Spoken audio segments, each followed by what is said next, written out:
All right, then. We have begun recording.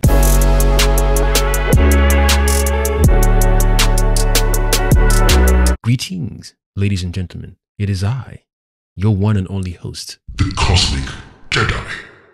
Welcome back to my channel. I want to talk about a few things today. In regards to movies, I did a trailer reaction yesterday for the new Transformers movie, The Beast Wars, or Rise of the Beast Wars, whatever it's called. And it felt flat. Even while I was editing the trailer reaction, I was like, not really fussed. Although I did the previous trailer reaction for the first one that came out, it looked cool. But this time around, I took time to think about what's going on. Like the Michael Bay movies, the one with Shia LaBeouf, I enjoyed those ones. The first one was just beautiful. Whatever magic they put in there, beautiful. I didn't like all the gimmicky parts where people were doing hand signs and rap stuff and music. That stuff felt boring to me. I feel that was too corny and too just weak. I love the Transformers series. Love the cartoons. I remember watching the feature-length animation movie thing. That was beautiful. As much as I don't mind Transformers with human beings, I'd prefer that to be like a minor part of the movie. I want the major part of the movie to be all Transformers versus Transformers. And in some scenes, I can see where they're in the city and they're going through their little battles and whatnot, missiles being shot. And then some other scenes, they're away from the city and they're like in this green field, open area. And then in some other scenes, they're like some landscape. I'm not looking forward to this movie because I'm tired of seeing movies where giant Titanic looking machines fight in the city. And then maybe they have to form an alliance with the government or the FBI or the CIA or the OIA or FFFA. It's boring. I just want to see Transformers and Transformers only. I don't want to see any relationship with human beings trying to save this human, save that human. And I feel the Bumblebee thing for me is played out. For me personally, I watched the other movie with John Cena in it, and I can't remember the other lady, what the actress's name, but that movie was boring. I don't know what Hollywood or Hasbro or the company that owns the rights to Transformers wants to keep doing. I get that this whole thing of you want more seats to be filled up with children. It's cool. I get it. For business sake, I get it. For money's sake, I get it. But I guess I'm not the target audience. There you go. They want to make movies to sell toys. That's how they generate their money, amongst other things. Cool. But keep it on Cybertron or keep it space-based. No humans. And how is Optimus going to fight another machine every time while trying to protect someone inside his chest? Or any other Transformer keeping a human being inside the chest? I'm not saying all the Transformers do that all the time. I'm not saying all the Transformers movies do that all the time. But it gets boring and gimmicky. We had Michael Bay series with saving human beings, save mankind, save human beings, save mankind. We left our planet and we came here, and what we ran away from is coming to destroy this planet, so we have to protect the planet. It's boring. Boring. And even if it's part of the story in the original material, cool. But since a lot of companies have taken liberties with the original text when it comes to comics or cartoons, and you've changed things up, you guys can change things up with the Transformers as well. You can change things up. I practically saw them, is it Omnicron, Unicron, Megacron, Orioncron, whatever. I don't care, man. I genuinely don't care. Looking like Galactus. I was like, how are you going to bring a planetary buster level threat in the first movie, and then how are you going to kill this thing? If you couldn't kill it in Cybertron, what makes your forces so strong that you have to kill it now? Unless it's been laying dormant somewhere and no one knew where it was to go and attack it. Because if you know it's a planet-eating creature or machine, or you know what it is, you guys couldn't find, your collective togetherness and go and find this thing and end it in case it goes to planet to destroy stuff. It's just like watching Galactus do his thing, man. And even that's boring. It's like, dude, I'm not even looking forward to the Fantastic Four movies. All this talk about casting Adam Driver, they're looking for the actress to play Sue Storm, blah blah blah. They might bring back Chris Evans. There's no excitement because you guys won't do it justice. You will not do it justice. It would just be gimmick. I don't know how they're gonna pull off Reed Richards fighting people on screen with that stretchy stuff. I can just about see them do the Thing correctly because they've done Hulk multiple times, and the Thing looked good in the previous most recent Fantastic Four movie with Michael B. Jordan. It looked good. His whole texture looked good. So him, I have no issues about. Johnny Storm, I have no issues about. But then are they going to have the Fantastic Four spaceship thing where they all sit in different parts of the one spaceship? God. I don't really care for their family either. And then how are you going to pull off Sue Storm's powers? Is she going to be struggling to hold a force field every time like Jean Grey in the X-Men cartoons? Scott!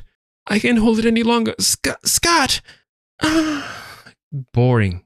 There's a lot of movies that are coming out recently I'm not looking forward to. I saw a trailer yesterday, did a reaction to it. Hunger Games. I had no idea they were working on something. I heard little rumors, like I thought it was going to be like a TV thing or like HBO or Amazon Prime thing, which I wouldn't mind. I think a TV series for Hunger Games would be cool. I wouldn't mind watching that one. But the previous ones with Jennifer Lawrence, those ones were beautiful. I enjoyed those ones very, very much. I've never read the books, but I really enjoyed those movies. So for them to do a new one, it feels like it's a prequel, or I don't know if it's before the Jennifer Lawrence series or after. But when I saw the trailer yesterday, again, underwhelmed.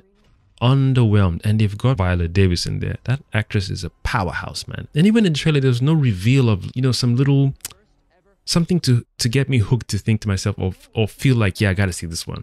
Like the previous Hunger Games, Survival of the Fittest, blah blah blah. Then when they released those creatures or those augmentations in the world, that thing finished me, blew my mind completely. I was like, you know what? I thought this was just gonna be me versus you. But now you're including little creatures and what's that will make you, oh, dude, I looked forward to the movies as they were coming out because it's just like they just stepped it up. What I thought they were going to do, they went beyond my imagination, went beyond and surprised me with those things.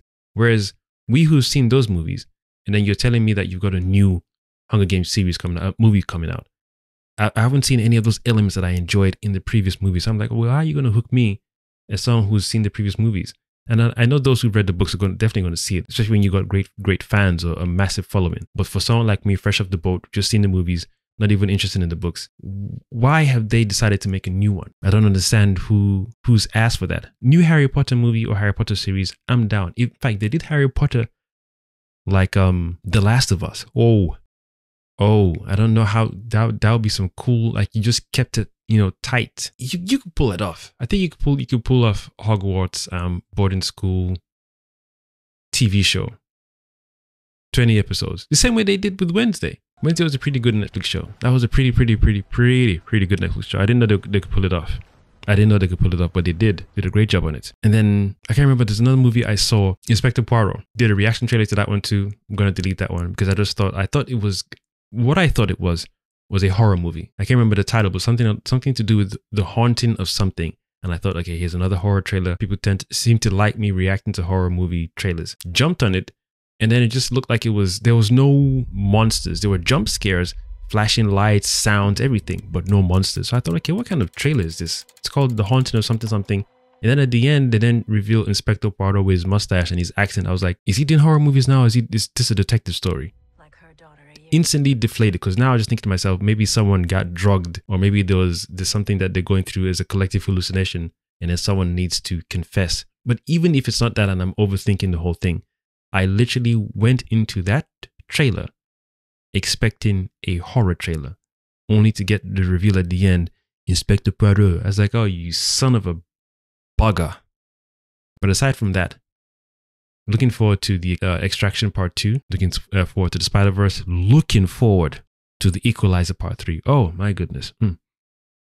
I might watch The Boogeyman when it comes out. I know Evil Dead Rise is already out. I'll see that soon. But I'm more interested in the Boogeyman. I want to see how they tell that story. I want to see if that creature has been, bothering other neighborhoods, other families for a long time.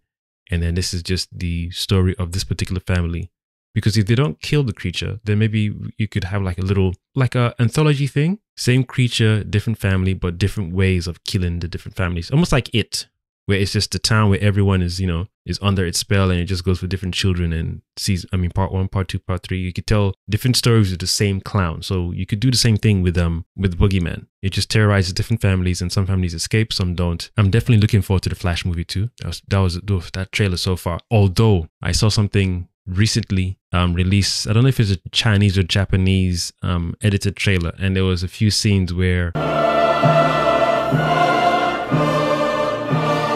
Barry was about to run. He did his stupid pose on the street. Ezra Miller sometimes, that guy, people's personal lives, not my business, but when you're portraying a character that some of us really love from the comic series or to the cartoon series, even Grant Gustin plays that character very well on the CW series as a Flash, plays it very, very, very, very, very, very well. One thing I dislike about Ezra Miller's portrayal of the Flash is that stupid run thing he does. Out of all the people who have played the characters, from the original guy who did it on John Wesley's ship, I think is his name, to Grant Gustin, and to all the other different characters who played Reverse Flash or Zoom or any other speedster in the show, no one has ever thought to themselves, let me start running like this and like that. Like this, that, and this, and it's like that, and like this, and like that, and it's like... Maybe they did. Maybe they all tried to create the new style of running, and the directors were like, no, we'll keep it simple. Don't be a douchebag about it. But Ezra got away with it in the Justice League, and it feels like it just stuck. So I'm hoping they don't include that stupid run nonsense. I'm coming from the Justice League cartoon series.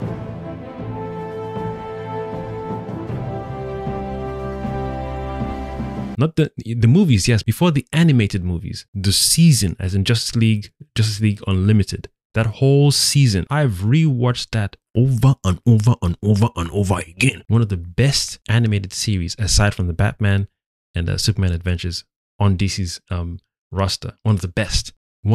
That's why I always wonder how DC cannot even take from their own recipe and reproduce. Always trying to reinvent something and copy Marvel. Take from your own recipe and reproduce.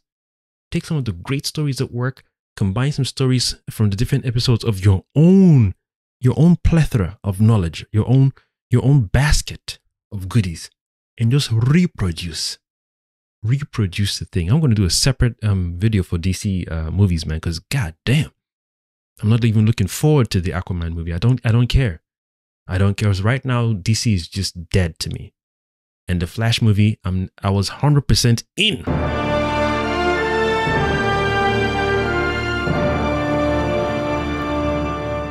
I'm now 90% in. That TV spot was whack because he stood there, was about to run, and he's twisting his body a bit. Oh my god! Just run, please. Just run. Even Grant Gustin does a thing where he stands there, arm and boom, very simple. Just pose gone. But I just saw him do this thing and he's twisting his arm like, why? I get it. Every actor wants to do their own portrayal of a character. Yes. That's why I said out of all the Flash actors I've seen, the original one to the current ones, none of them have done. Don't be a twat, man. Don't be a twat. No one likes a twat when it comes to certain things. You in your personal life is different. When you're portraying someone we love, please just do it how we saw it being done in the cartoon. That's the first. Sometimes even reading a book or reading the comic panel, you can see how the guy's drawn, but no one has ever drawn him. And even if they have, please, just because you've seen it in the comic doesn't mean you should repeat it, because the other people who came before you, they did it just fine.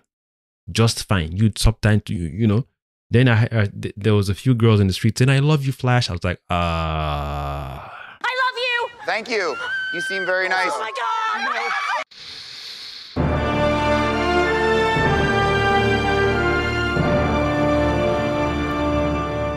Here comes that whole stupid family element. I say stupid because sometimes some of us just want to go into the cinema, watch the film and say, that was a great movie. Give them. Not this nonsense of gimmicky, childish baby nonsense. I love you, Flash. Like, what? Who does that? We don't need cheerleaders in this kind of movies. Why? You don't want that. I personally don't want that. If you're fighting against Zod, don't have any bystander. Flash, look out. We love you, Flash. I'm not saying that's what the scene was about, but I just felt it was so out of place compared to the trailers, the two trailers they released. And I felt that the second one they released topped the first one, even though some of the scenes were money shot scenes. This second trailer seemed to have included a theme song for the movie. I could be wrong, but there's a particular theme running through tone that even sounded like the Justice League, Zack Snyder's Justice League theme for the Man of Steel when they brought it back. But I was like, okay, so are they playing this song in the second trailer, saying just letting us know subconsciously that this is the theme song for the Flash movie? If so, it's cool. It works. I like it. I definitely like it. I'm the kind of guy that when trailers come out that I really love and the soundtrack is like prominent, I'm like, okay, cool. Flash trailer 2 soundtrack, and then someone would have found a way to extract all the audio and just leave the music alone. Beautiful. I'm that kind of guy who just loop trailer songs over and over again. Like when Zack Snyder's trailer for the Justice League was released, there was a thing where Steppenwolf, his monologue, where he's like, well, there's no lanterns here, no Kryptonians, no Amazons. Your world will fall just like the others. No protectors here. No lanterns. No Kryptonian. This world will fall. like all the others. Oh, the theme song in that trailer. I've got it. I've got the file. No protectors here. Got the file, got the video. No lanterns. Got the sound. It's beautiful. No Kryptonian. Sends chills down my back every time. That just hyped everyone looking forward to seeing this movie. And then aside from Warner Brothers' involvement with all this stupid nonsense of spoiling this and mixing that and aye, it's not good to be a prick, man. It's not good to be a prick. Oh gosh, that was an experience. The Justice League was an experience, man. Proper experience. A lot of issues, a lot of things. There's one certain things Zack Snyder is not really good at, but certain things he's awesome at. Awesome at. I'd like to talk about him, definitely. Do it on the video in the future about some of the movies he's made that I really love, enjoy, and like, and some I dislike and don't enjoy at all. At all. But he's definitely got fire. Definitely he's got fire. He knows what he's doing. In just certain areas, doesn't fine tune it well. But the Flash movie, 90% in. I was 100 in before, but just that one clip. Because sometimes if your tone of your movie is straightforward, like it's like The Equalizer, right? And he's fighting someone, for example, and then before he, puts a knife in someone's head, for example, the enemy, the bad guy he's fighting gets a phone call, and then the ringtone is Tinky Winky, Dipsy, La La, Po. You cannot put that kind of scene in this kind of movie. It won't work. Even though The Equalizer movie, we've seen 2 movies so far, so we know what kind of character Denzel is playing. We get that. That's true. So that kind of scene would be completely out of left field, out of synchronicity with the theme or feel of the movie. This is the same way I feel about throwing in a scene where Barry, whatever happened just now, based on the TV spot, he's standing. He just looks so weird. You're the Flash. Just zip. We don't need to see you pose. Zoom. He can just start running just by standing because that's how fast he is. Normal human being, we need to push forward a bit. Even the Flash TV series, they just let us know he's pushing forward, he's gone. Or sometimes you just stand there and say, okay, guys, I'll be back. And he zooms out. He never always poses. When I say never, every time he runs, there are different variations of his running. But even when he's about to do a super thing, he just stands there, legs apart, leans forward, and he's talking. So we're not distracted by the pose. And even the pose looks perfectly fine. There's nothing wrong with the pose. He's getting his formation correct. Hearing the person who's giving him the advice, you need to go at Mark 50, Mark 10K, Mark Omega level to beat the speed barrier, and then we get all that. But you doing this and then twisting, just come on, man. Come on, dude. Come on.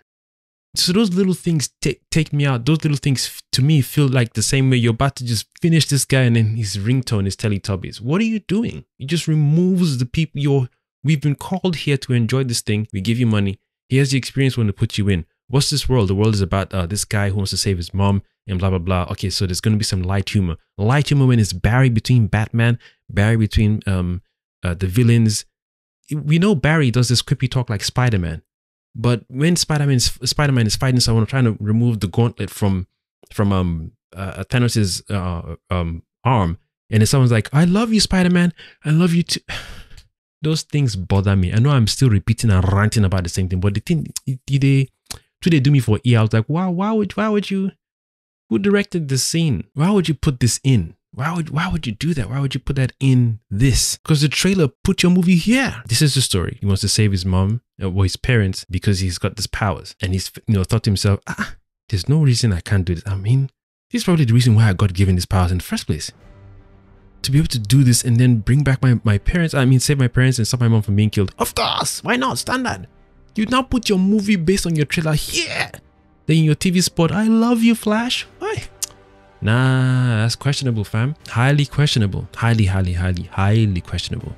Aside from that now, with the Guardians of the Galaxy movie, looking forward to that one too. I won't lie. The second one was, The first one still gives me goosebumps every time I watch it. Especially where they were holding each other.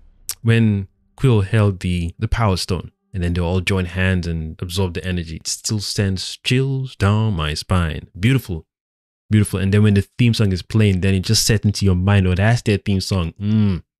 Correct. The second one, nah.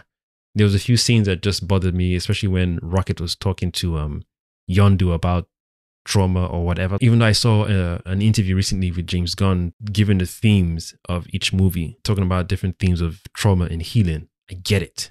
but it you know, in the first movie, it was subtle, nice, and I got it. It was there. I could see it. I was like, okay, cool. I like what he did there. Second one was just like in your face. I'm like, what do you do? What's Yondu talking to a raccoon about feelings? I'm like, there's other ways you can do it to make it work. So that one, I wrote that one off, man. And I was hoping that one would add, you know, go past the first one, or at least stay in the same level of the first one. So I'm now hoping that this third movie would at least meet that first love that I felt for the first movie and just be there right there, or even maybe surpass it.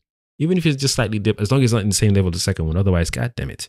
I guess out of the three of them, I would just say that I love and only prefer the first one.